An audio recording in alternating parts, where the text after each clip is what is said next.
Heyo, welcome back. I just wanted to make a follow-up video about the Fractureiser virus. Since a lot has happened since my last video, which was really rushed, I was just trying to get something out there as fast as possible, since a lot of my friends weren't sure if they had it or not, and I just wanted to put up a really quick way for how people can check and what to do if they do get infected. So this is what counts as a computer virus, as it does in fact copy itself into other files on your computer, and it's a real pain in the butt to get rid of. And there's a lot of other programs that do count as malware, but they just don't copy themselves like that, so you're not really able to call it a virus. Oh, and also, can I just say that Fractureiser is like straight up the coolest name you could ever give to a computer virus, like... Anyway. So first thing I want to get out of the way is that this article right here on GitHub is being updated, whereas you are watching a YouTube video and I'm not able to go back in and edit it as people learn more about this virus. So please just check the modded player's guide for how to stay safe. I'm just here to try to give you an overview of this. I'm trying to make it kind of more future-proof.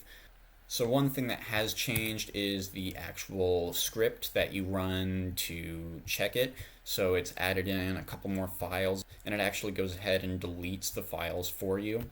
I also want to acknowledge that the recommended way to do this is actually manually checking the files yourselves, but I just feel like the script is a lot faster. But once again, please just go ahead and check the articles for the latest information. Oh, and one more thing I want to say is, if someone comes out of the blue and tells you to run a script like this, please make sure it is coming from someone or a source that you trust. Make sure they haven't been hacked or anything, because a lot of people might try to use like fear of a virus to try to get you to run a script that will do bad things. So please just think before you copy and paste. I should have said something about that in my last video, and I'm sorry that I didn't. But anyway, there are some cool extra like scanning tools that are being developed, and what they do is check the actual mods for the malware to make sure you don't run anything bad. So the way you actually run these things is a little bit more complicated for your average user. So what I'm going to do and what I recommend doing is simply do not run Minecraft until your launcher gets an update that automatically implements this, and it'll make sure that you don't run any infected mods in the first place. So Prism Launcher just got updated to 7.0, which did not implement this quite yet, but they are working on it, and it'll probably be here by version 7.1. So just keep an eye on whatever launcher you use, check when they add this. If you absolutely do have to play Minecraft and can't wait for whatever your launcher is to update to add this in, I'd say go ahead and delete any and all mods that you downloaded off of anything other than Modrinth. So Modrinth just got done scanning their entire database of mods, and they have not found a single one that was infected. CurseForge has done the same, and they did find infected mods and they blocked them all, so it should be completely safe to download from there as well. Just if you download from any third-party sites, don't.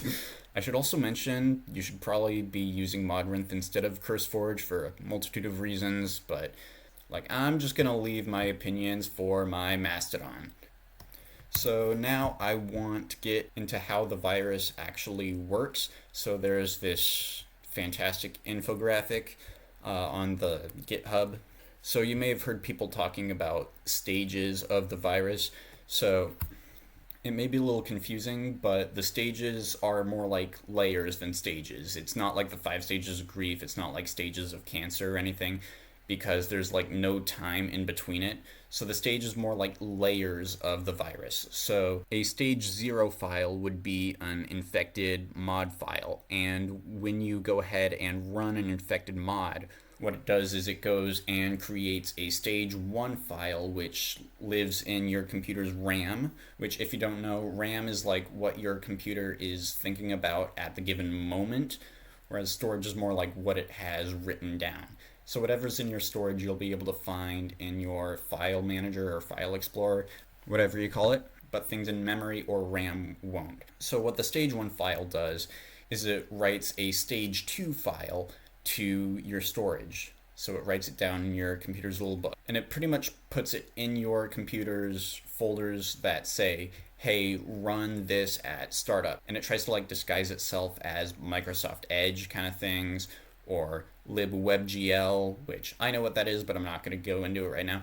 What it's doing is it's trying to disguise itself as kind of a system file where you don't really know what it is, but at the same time you have tons of files already like that from real things that you do want running on your computer. And then what the stage 2 file does is it creates the stage 3 file, which does all the bad, scary, spooky things that you don't want it to do, like stealing all your passwords, and if you're one of those people into crypto, try to sneakily change if you copied someone's crypto address to one that would make all the money go to their own account. And the thing that it does that makes it a virus is it looks for any other like mod files on your computer, and it writes itself to every mod file you can in your computer. So if you have been infected, if the script showed like this WebGL and whatever, that means that if you share any mods you have downloaded, regardless if it was a safe download, it means if you share that mod with any of your friends, they will also get infected. And this is how it really started spreading, because there was a dev or two that was infected that uploaded their mod not knowing it was infected, and then those people ran it and they got infected, and it just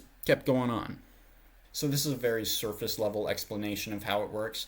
If you want a deeper dive, go ahead and check out the GitHub.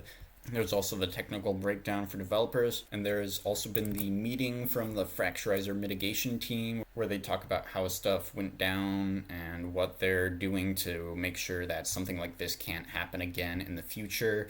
And if you're interested, I would seriously recommend checking it out. Link in the description once again. And that's about everything I wanted to go through. Huge thanks to all the devs that helped on reverse engineering the virus and creating the tools for helping you know if you're safe or not from it, and for all the people who contributed to the articles breaking this down and keeping it updated. Please make sure you go ahead and thank them if you ever get the chance. All right, let's see. Thank you to everyone who subscribed for my last video, I guess. I kind of half expected the views because it's kind of a hot topic right now, but I didn't really expect anyone to want to stick around for whatever I end up posting on this channel. And so I'm going to be making a video just talking about like my plans for that. Like I'm possibly working on a Minecraft mod pack of my own. I might be doing some Linux tutorials or other kind of tech kind of stuff, or just whatever I really want to talk about. So I'll go in a little further detail there, but that's about all I wanted to say. So thanks for listening to me ramble on and on, I guess. I should probably get some sleep. All right. Thanks for watching.